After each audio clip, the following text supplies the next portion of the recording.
Chapter 12 Dr. SCWARD's Diary. 18 September. I drove at once to Hillingham and arrived early. Keeping my cab at the gate, I went up the avenue alone.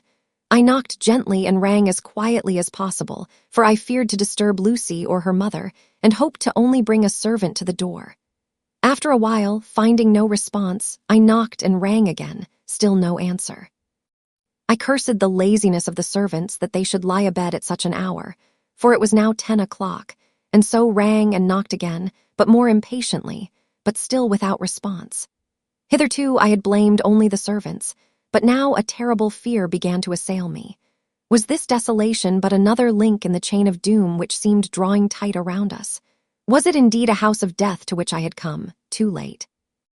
I knew that minutes, even seconds of delay, might mean hours of danger to Lucy, if she had had again one of those frightful relapses, and I went round the house to try if I could find by chance an entry anywhere. I could find no means of ingress. Every window and door was fastened and locked, and I returned baffled to the porch. As I did so, I heard the rapid pit-pat of a swiftly driven horse's feet. They stopped at the gate, and a few seconds later I met Van Helsing running up the avenue. When he saw me, he gasped out, "Then it was you, and just arrived. How is she? Are we too late? Did you not get my telegram?" I answered as quickly and coherently as I could that I had only got his telegram early in the morning, and had not lost a minute in coming here, and that I could not make anyone in the house hear me.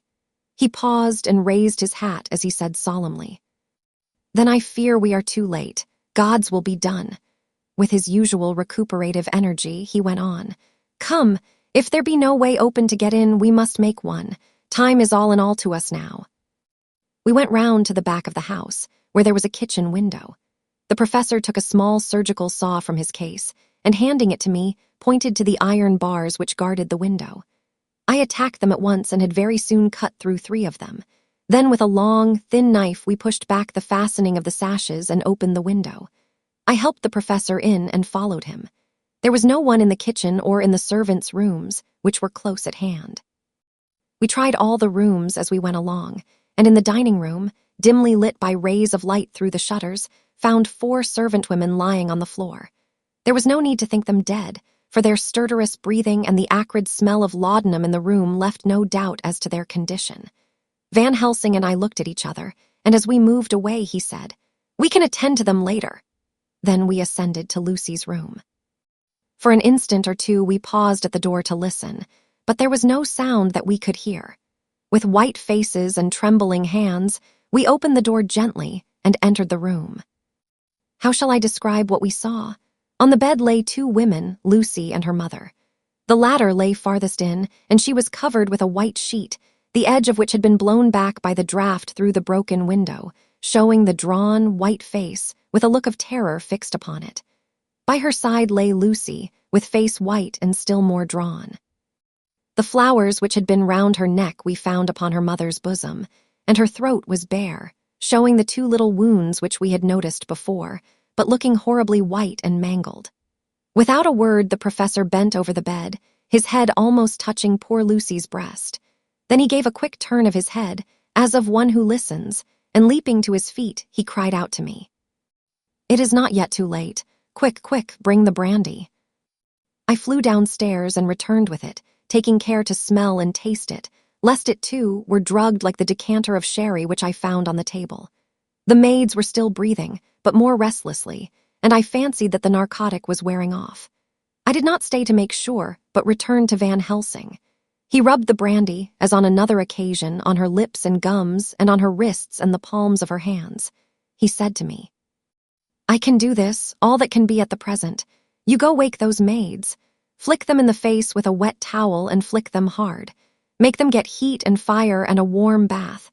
This poor soul is nearly as cold as that beside her. She will need be heated before we can do anything more." I went at once and found little difficulty in waking 3 of the women. The 4th was only a young girl, and the drug had evidently affected her more strongly, so I lifted her on the sofa and let her sleep. The others were dazed at first, but as remembrance came back to them, they cried and sobbed in a hysterical manner. I was stern with them, however, and would not let them talk. I told them that one life was bad enough to lose, and that if they delayed, they would sacrifice Miss Lucy. So, sobbing and crying, they went about their way, half-clad as they were, and prepared fire and water. Fortunately, the kitchen and boiler fires were still alive, and there was no lack of hot water. We got a bath and carried Lucy out as she was and placed her in it. Whilst we were busy chafing her limbs, there was a knock at the hall door. One of the maids ran off, hurried on some more clothes, and opened it. Then she returned and whispered to us that there was a gentleman who had come with a message from Mr. Homewood. I bade her simply tell him that he must wait, for we could see no one now. She went away with the message, and engrossed with our work, I clean forgot all about him. I never saw in all my experience the professor work in such deadly earnest. I knew, as he knew, that it was a stand-up fight with death, and in a pause told him so.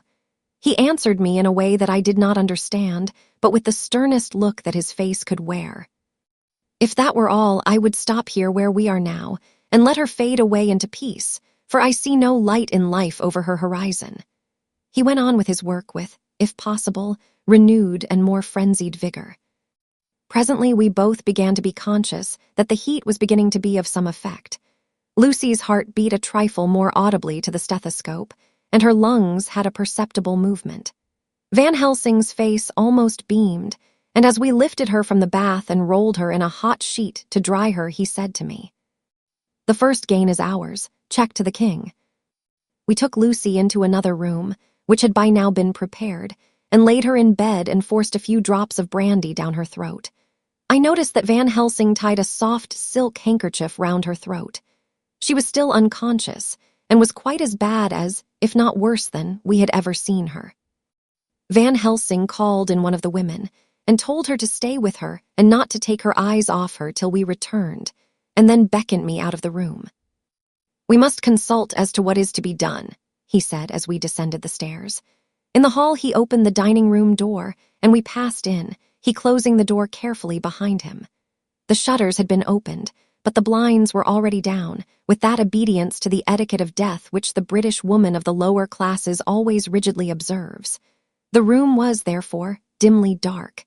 It was, however, light enough for our purposes. Van Helsing's sternness was somewhat relieved by a look of perplexity.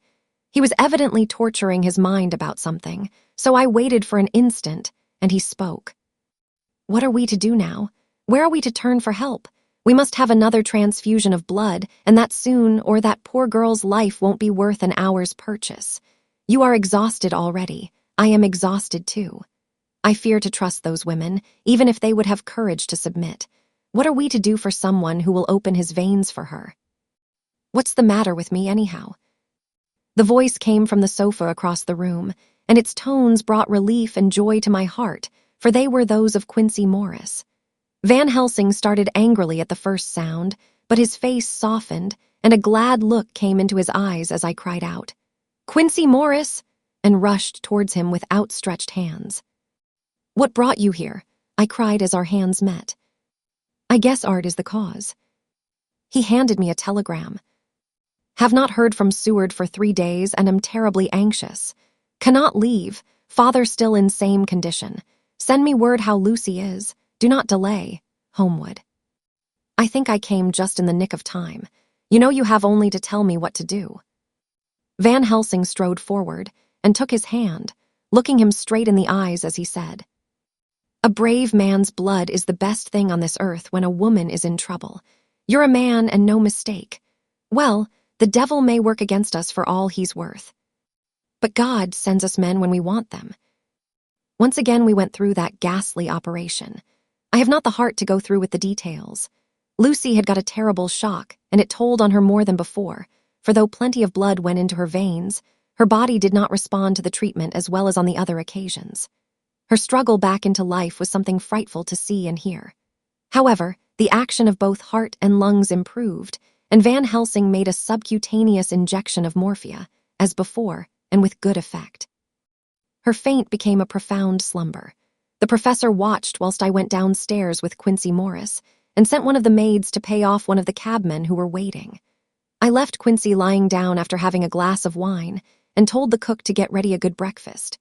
Then a thought struck me, and I went back to the room where Lucy now was. When I came softly in, I found Van Helsing with a sheet or two of notepaper in his hand. He had evidently read it and was thinking it over as he sat with his hand to his brow. There was a look of grim satisfaction in his face, as of one who has had a doubt solved. He handed me the paper, saying only, "It dropped from Lucy's breast when we carried her to the bath." When I had read it, I stood looking at the professor and after a pause asked him, "In God's name, what does it all mean? Was she, or is she, mad? Or what sort of horrible danger is it?" I was so bewildered that I did not know what to say more. Van Helsing put out his hand and took the paper, saying, "Do not trouble about it now. Forget it for the present. You shall know and understand it all in good time, but it will be later. And now what is it that you came to me to say?" This brought me back to fact, and I was all myself again. "I came to speak about the certificate of death. If we do not act properly and wisely, there may be an inquest, and that paper would have to be produced. I am in hopes that we need have no inquest, for if we had it would surely kill poor Lucy if nothing else did. I know, and you know, and the other doctor who attended her knows, that Mrs. Westenra had disease of the heart, and we can certify that she died of it. Let us fill up the certificate at once, and I shall take it myself to the registrar and go on to the undertaker." "Good, oh my friend John, well thought of. Truly Miss Lucy, if she be sad in the foes that beset her, is at least happy in the friends that love her. 1, 2, 3, all open their veins for her, besides one old man. Ah, yes, I know, friend John, I am not blind. I love you all the more for it. Now go." In the hall, I met Quincy Morris, with a telegram for Arthur telling him that Mrs. Westenra was dead, that Lucy also had been ill, but was now going on better, and that Van Helsing and I were with her.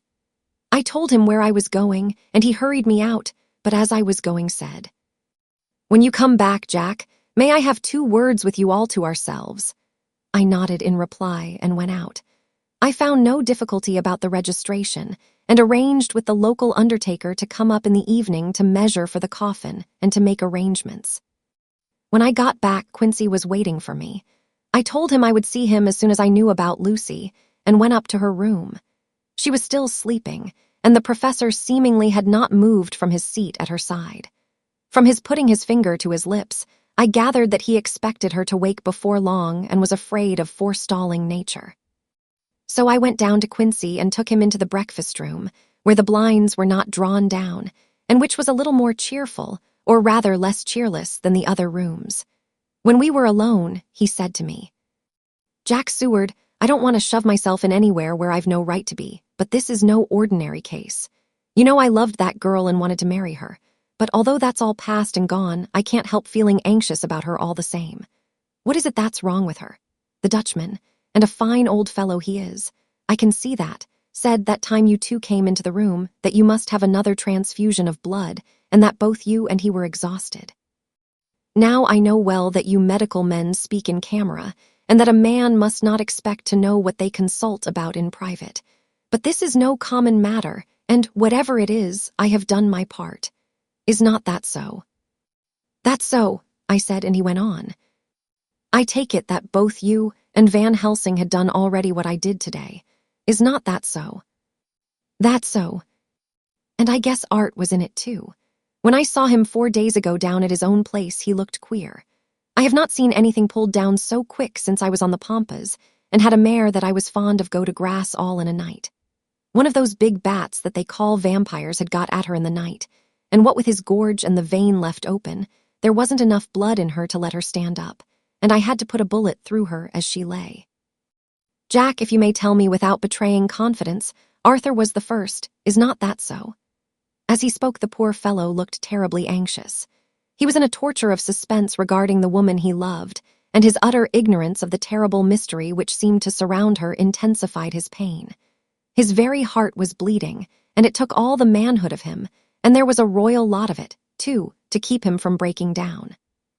I paused before answering, for I felt that I must not betray anything which the professor wished kept secret. But already he knew so much and guessed so much that there could be no reason for not answering, so I answered in the same phrase, "That's so." "And how long has this been going on?" "About 10 days. 10 days? Then I guess Jack Seward that poor pretty creature that we all love has had put into her veins within that time the blood of 4 strong men. Man alive, her whole body wouldn't hold it. Then, coming close to me, he spoke in a fierce half-whisper. What took it out? I shook my head. That, I said, is the crux. Van Helsing is simply frantic about it, and I am at my wit's end. I can't even hazard a guess. There has been a series of little circumstances which have thrown out all our calculations as to Lucy being properly watched, but these shall not occur again. Here we stay until all be well or ill. Quincy held out his hand. Count me in, he said. You and the Dutchman will tell me what to do, and I'll do it.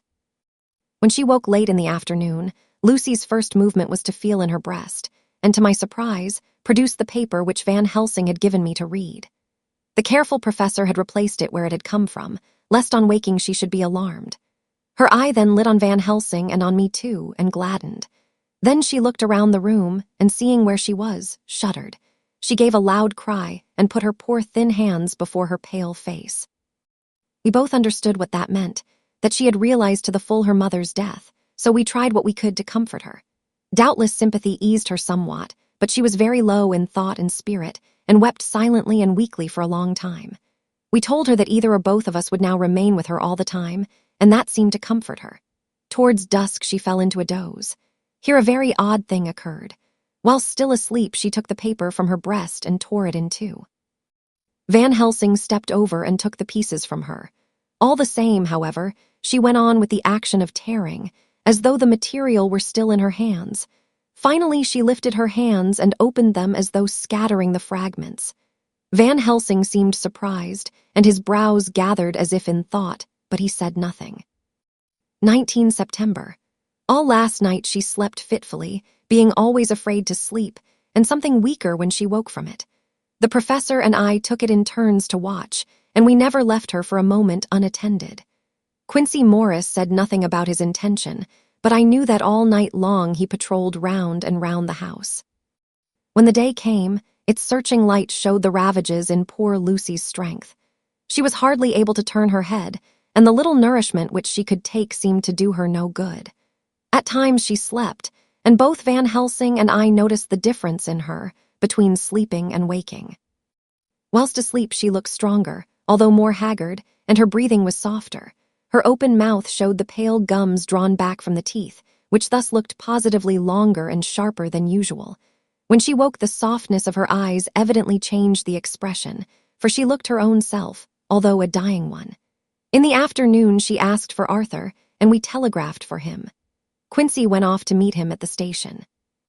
When he arrived, it was nearly 6 o'clock, and the sun was setting full and warm, and the red light streamed in through the window and gave more color to the pale cheeks. When he saw her, Arthur was simply choking with emotion, and none of us could speak. In the hours that had passed, the fits of sleep, or the comatose condition that passed for it, had grown more frequent, so that the pauses when conversation was possible were shortened. Arthur's presence, however, seemed to act as a stimulant. She rallied a little, and spoke to him more brightly than she had done since we arrived. He too pulled himself together, and spoke as cheerily as he could, so that the best was made of everything. It was now nearly 1 o'clock, and he and Van Helsing are sitting with her.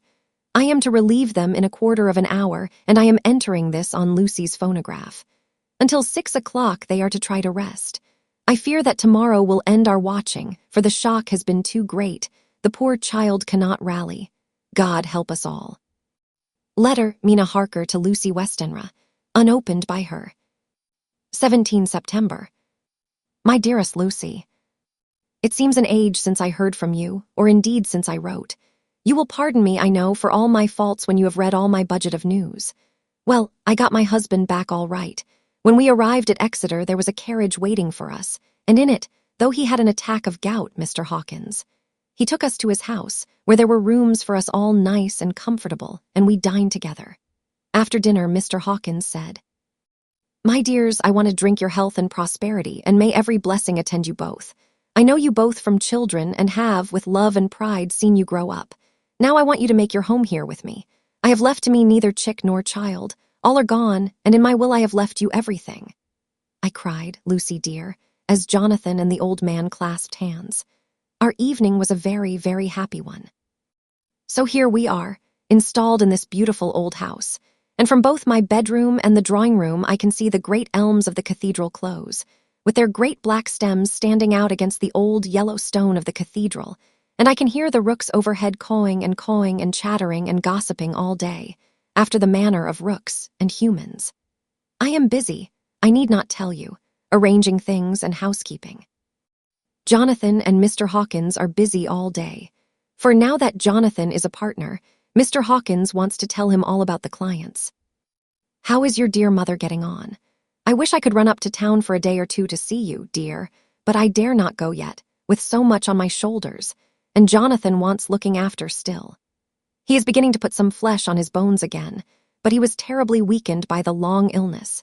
Even now he sometimes starts out of his sleep in a sudden way and awakes all trembling until I can coax him back to his usual placidity. However, thank God, these occasions grow less frequent as the days go on, and they will in time pass away altogether, I trust. And now I have told you my news, let me ask yours. When are you to be married, and where, and who is to perform the ceremony, and what are you to wear, and is it to be a public or a private wedding? Tell me all about it, dear. Tell me all about everything, for there is nothing which interests you which will not be dear to me. Jonathan asks me to send his respectful duty, but I do not think that is good enough from the junior partner of the important firm Hawkins and Harker. And so, as you love me, and he loves me, and I love you with all the moods and tenses of the verb, I send you simply his love instead. Goodbye, my dearest Lucy, and all blessings on you. Yours, Mina Harker. Report from Patrick Hennessy, M.D., MRCSLKQCPI, etc., to John Seward, M.D. 20 September.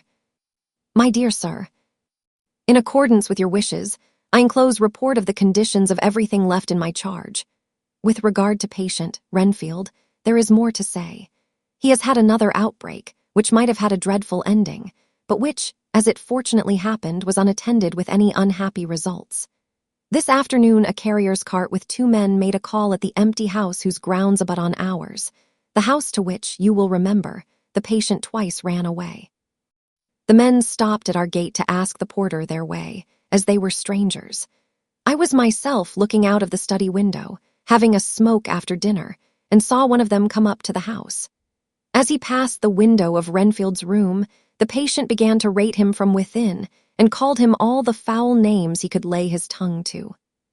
The man, who seemed a decent fellow enough, contented himself by telling him to shut up for a foul-mouthed beggar, whereon our man accused him of robbing him and wanting to murder him, and said that he would hinder him if he were to swing for it. I opened the window and signed to the man not to notice, so he contented himself after looking the place over and making up his mind as to what kind of a place he had got to by saying, "Lor, bless yer, sir, I wouldn't mind what was said to me in a bloomin' madhouse. I pity ye and the governor for having to live in the house with a wild beast like that." Then he asked his way civilly enough, and I told him where the gate of the empty house was. He went away, followed by threats and curses and revilings from our man. I went down to see if I could make out any cause for his anger, since he is usually such a well-behaved man, and except his violent fits, nothing of the kind had ever occurred. I found him, to my astonishment, quite composed and most genial in his manner. I tried to get him to talk of the incident, but he blandly asked me questions as to what I meant, and led me to believe that he was completely oblivious of the affair. It was, I am sorry to say, however, only another instance of his cunning, for within half an hour I heard of him again. This time he had broken out through the window of his room and was running down the avenue. I called to the attendants to follow me and ran after him, for I feared he was intent on some mischief. My fear was justified when I saw the same cart which had passed before coming down the road, having on it some great wooden boxes. The men were wiping their foreheads and were flushed in the face, as if with violent exercise. Before I could get up to him, the patient rushed at them, and pulling one of them off the cart, began to knock his head against the ground. If I had not seized him just at the moment, I believe he would have killed the man there and then. The other fellow jumped down and struck him over the head with the butt end of his heavy whip. It was a terrible blow, but he did not seem to mind it, but seized him also and struggled with the 3 of us, pulling us to and fro as if we were kittens. You know I am no light weight, and the others were both burly men. At first he was silent in his fighting, but as we began to master him and the attendants were putting a straight waistcoat on him, he began to shout, "I'll frustrate them. They shan't rob me. They shan't murder me by inches. I'll fight for my lord and master," and all sorts of similar incoherent ravings. It was with very considerable difficulty that they got him back to the house and put him in the padded room. One of the attendants, Hardy, had a finger broken. However, I set it all right, and he is going on well.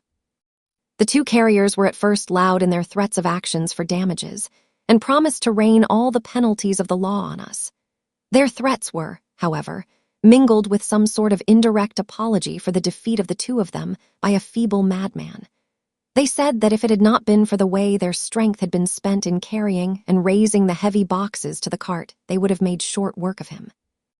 They gave as another reason for their defeat the extraordinary state of drouth to which they had been reduced by the dusty nature of their occupation and the reprehensible distance from the scene of their labors of any place of public entertainment. I quite understood their drift, and after a stiff glass of grog, or rather more of the same, and with each a sovereign in hand, they made light of the attack and swore that they would encounter a worse madman any day for the pleasure of meeting so bloomin' good a bloke as your correspondent. I took their names and addresses in case they might be needed. They are as follows: Jack Smollett of Dudding's Rents, King George's Road, Great Walworth, and Thomas Snelling, Peter Farley's Row, Guide Court, Bethnal Green. They are both in the employment of Harris and Sons, Moving and Shipment Company, Orange Masters Yard, Soho. I shall report to you any matter of interest occurring here, and shall wire you at once if there is anything of importance. Believe me, dear sir, yours faithfully, Patrick Hennessy. Letter, Mina Harker to Lucy Westenra, unopened by her. 18 September. My dearest Lucy, such a sad blow has befallen us. Mr. Hawkins has died very suddenly. Some may not think it so sad for us, but we had both come to so love him that it really seems as though we had lost a father. I never knew either father or mother, so that the dear old man's death is a real blow to me. Jonathan is greatly distressed. It is not only that he feels sorrow, deep sorrow, for the dear, good man who has befriended him all his life, and now at the end has treated him like his own son, and left him a fortune which, to people of our modest bringing up, is wealth beyond the dream of avarice, but Jonathan feels it on another account. He says the amount of responsibility which it puts upon him makes him nervous. He begins to doubt himself. I try to cheer him up, and my belief in him helps him to have a belief in himself. But it is here that the grave shock that he experienced tells upon him the most.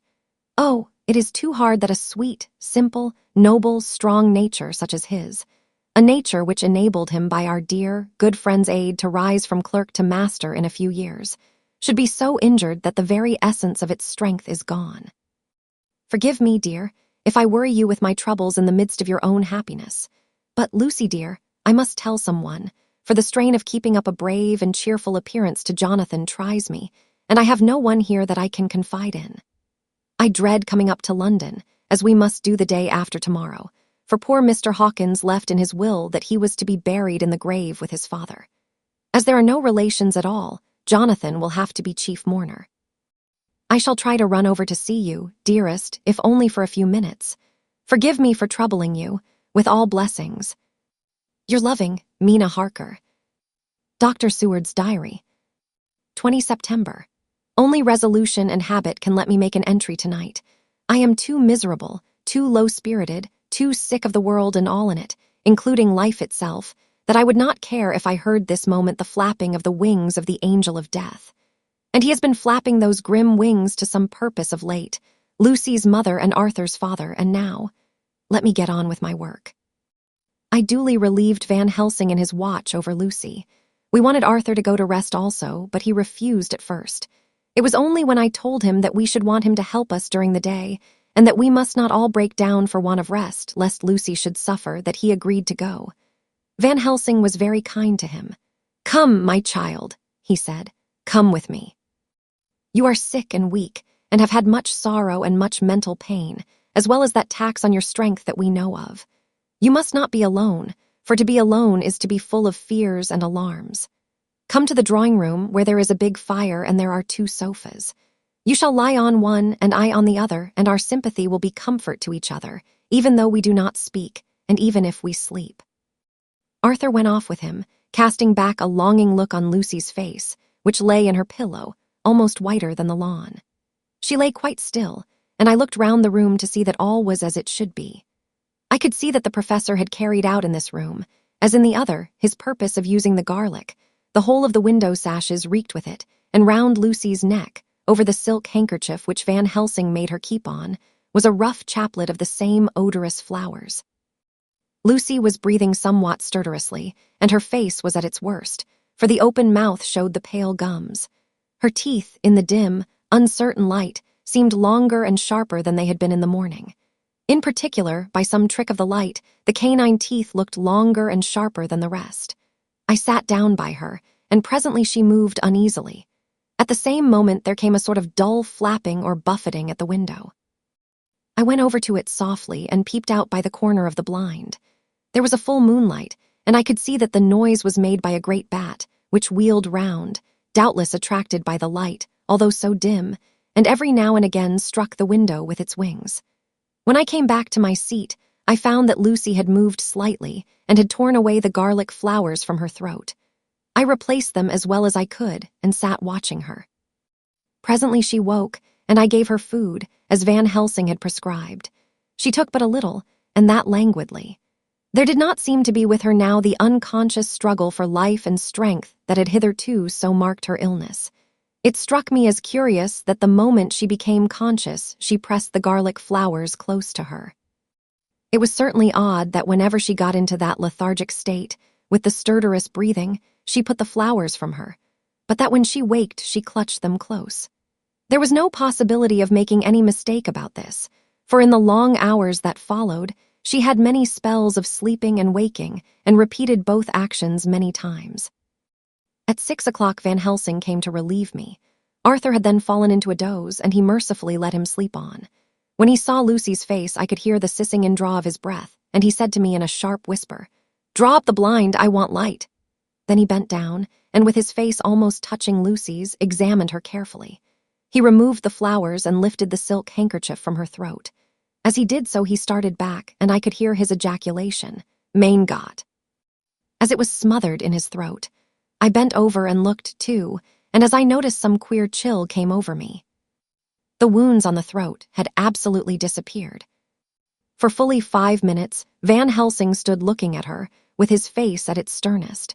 Then he turned to me and said calmly, "She is dying. It will not be long now. It will be much difference, mark me, whether she dies conscious or in her sleep. Wake that poor boy and let him come and see the last. He trusts us, and we have promised him." I went to the dining room and waked him. He was dazed for a moment, but when he saw the sunlight streaming in through the edges of the shutters, he thought he was late, and expressed his fear. I assured him that Lucy was still asleep, but told him as gently as I could that both Van Helsing and I feared that the end was near. He covered his face with his hands and slid down on his knees by the sofa, where he remained, perhaps a minute, with his head buried, praying, whilst his shoulders shook with grief. I took him by the hand and raised him up. "Come," I said, "my dear old fellow, summon all your fortitude. It will be best and easiest for her." When we came into Lucy's room, I could see that Van Helsing had, with his usual forethought, been putting matters straight and making everything look as pleasing as possible. He had even brushed Lucy's hair, so that it lay on the pillow in its usual sunny ripples. When we came into the room, she opened her eyes, and seeing him, whispered softly, "Arthur, oh, my love, I am so glad you have come." He was stooping to kiss her when Van Helsing motioned him back. "No," he whispered, "not yet. Hold her hand, it will comfort her more." So Arthur took her hand and knelt beside her, and she looked her best, with all the soft lines matching the angelic beauty of her eyes. Then gradually her eyes closed, and she sank to sleep. For a little bit her breast heaved softly, and her breath came and went like a tired child. And then insensibly there came the strange change which I had noticed in the night.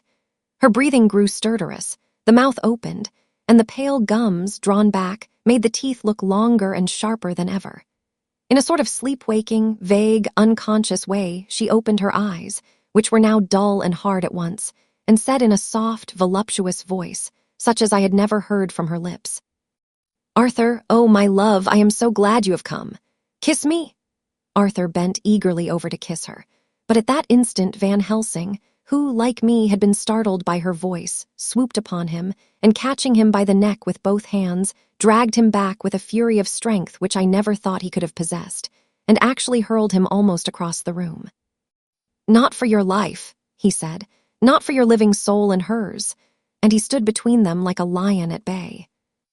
Arthur was so taken aback that he did not for a moment know what to do or say, and before any impulse of violence could seize him, he realized the place and the occasion, and stood silent, waiting. I kept my eyes fixed on Lucy, as did Van Helsing, and we saw a spasm as of rage flit like a shadow over her face, the sharp teeth champed together. Then her eyes closed, and she breathed heavily. Very shortly after she opened her eyes in all their softness, and putting out her poor, pale, thin hand, took Van Helsing's great brown one. Drawing it to her, she kissed it. "My true friend," she said, in a faint voice but with untellable pathos.